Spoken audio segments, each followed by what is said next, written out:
Okay, isang masamang balita sa kakatapos pa lang na weigh-in sa pagitan nitong si Casimero at Luis Neri ay literal na nag-overweight nga po ng 1.5 kilograms itong si Neri. Sa madaling salita, tumimbang po ng 127.2 pounds itong si Luis Neri. Overweight ng 3 pounds. Samantala, nakuha naman ni Cuadro Alas ang timbang na 123.4 pounds.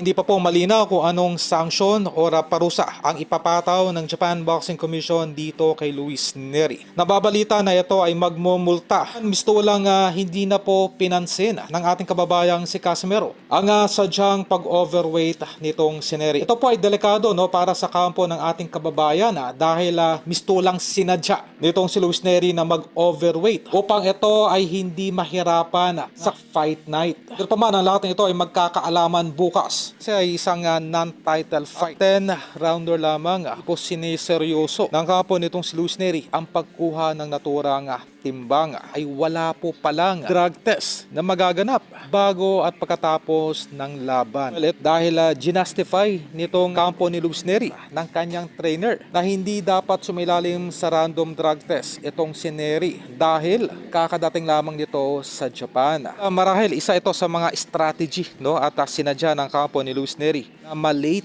sa pagdating sa bansang Japan upang ito ay makaiwas na sa random test. はい、ありがとうございました。それでは、このセッションの方も終了いたします。